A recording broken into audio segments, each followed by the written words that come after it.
Hey Four Corners Youth, I'm Kaylee, one of your youth pastors, and as you guys probably know, for the past couple weeks, we've been having Word Wednesday every single week where we share just a short message. We're changing things up just a little bit starting this week. We're actually going to be starting a series.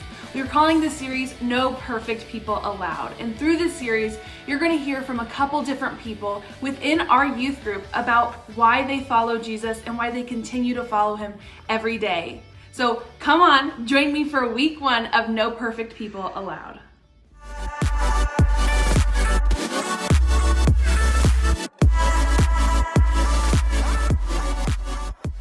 Alrighty, you guys, so as you may be able to guess, our first guest is one of your youth pastors, Corey Kratzer. Hey. Welcome, Corey, to your home. Thank you for welcoming me to my own home. So glad that you're here.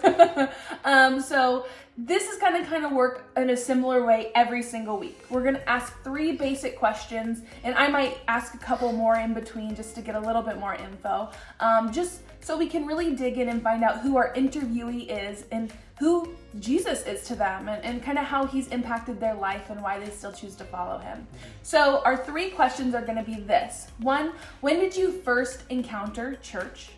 2, when was the moment you truly decided to follow Jesus? And 3, what is he doing in your life now? And why do you still choose to follow him every single day? Two-parter. 2-part question for the last one, yeah. So I hope you guys enjoy these questions. I hope you can ask yourself these and really try to figure out what God is doing in your own life. But why don't we go ahead and just get this interview started? Let's go. Let's go.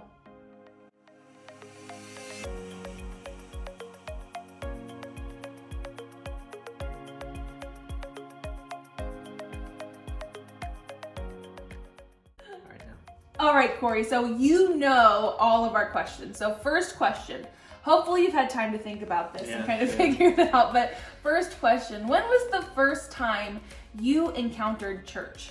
Yeah, so growing up, my family was what you would call church hoppers. We'd kind of go to a church for a couple months, couple weeks, and then we'd go to a different one. So never really had a church home, never really felt that there was a place for me in any church. But when I started, I want to say 8th grade, I was 13 or 14. My family and I found a church in Blue Springs. My brother and I got plugged into the youth group. And I would say that is where my church journey really started. We felt that the youth group was a place where we were, loved and accepted, and we were friends with everyone. So yeah, I'd say 14. That's awesome. And in being in a youth group and in a church where you felt connected, like what do you feel like you gained most from that experience? Yeah, I mean, I think it just gave me a place where I could be myself, where I didn't feel like I had to have any guards up. I could go in and let all my guards down. Some of those friends that I had then are still my friends now. So it's just a place where it was like, family, and there was no judgment, and just a place to hang out and let loose. That's awesome.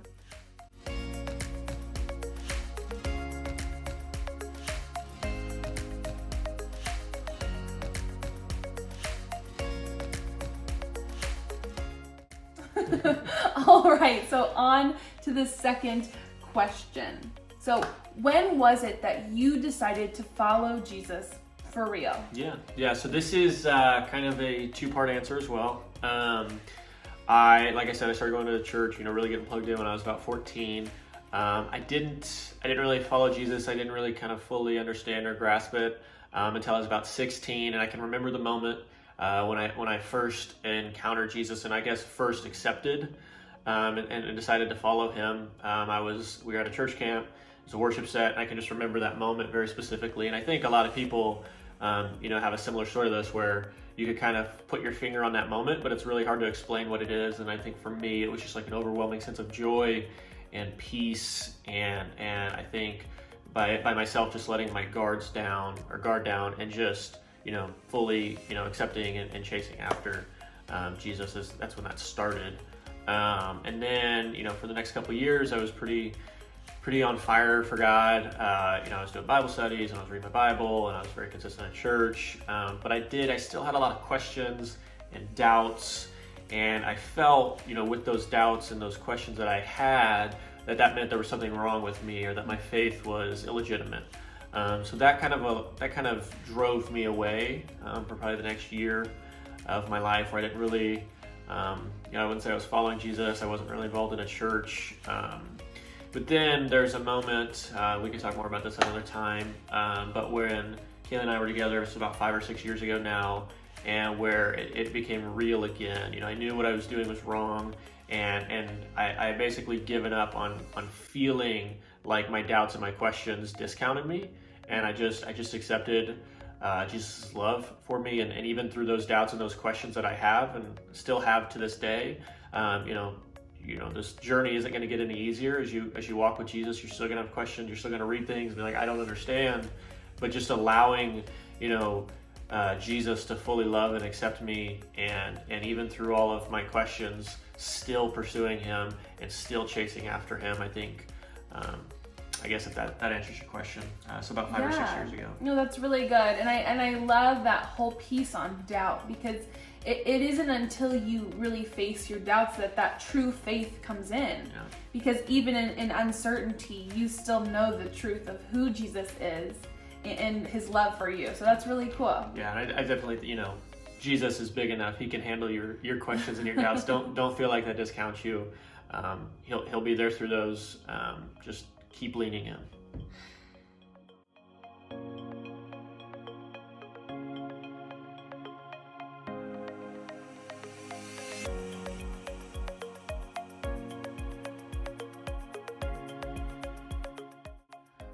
All right, now on to our third and final question. I'll ask this in 2 parts so it doesn't get too confusing. But so for this first part, what has Jesus been doing in your life for these past 6 years?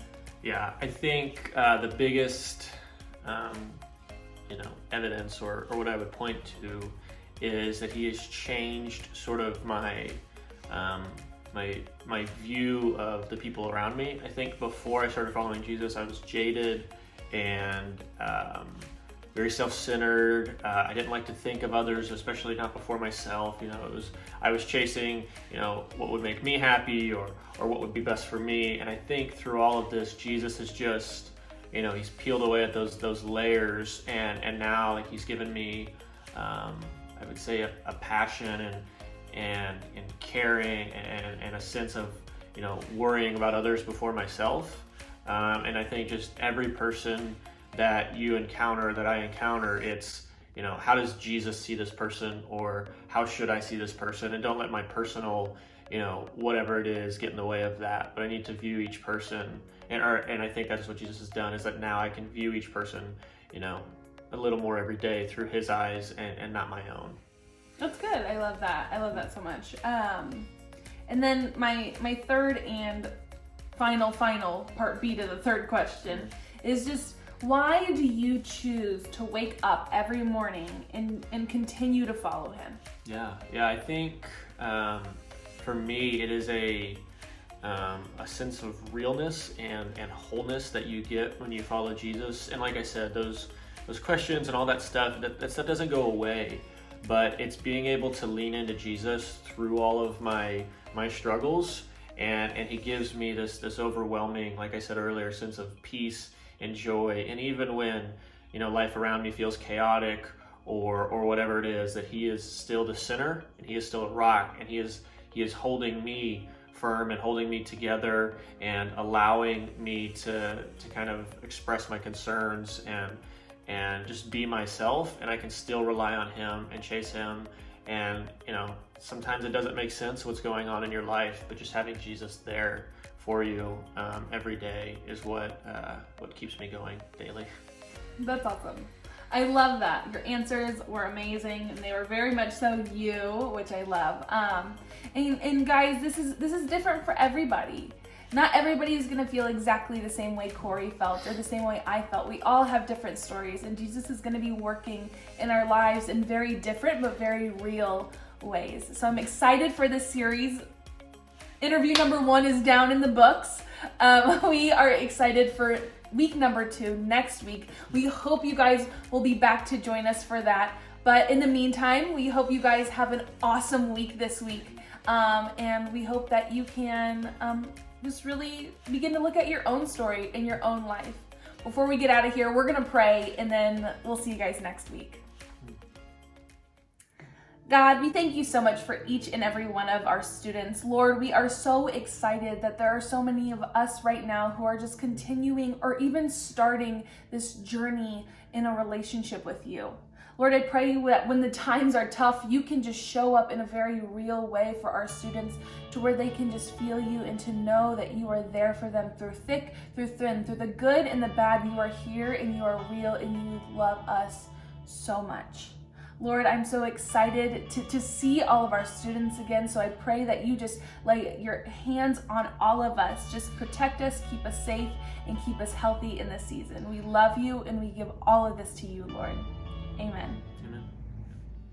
All right, you guys, that's it for week 1 of No Perfect People. We hope to see you guys back here next week.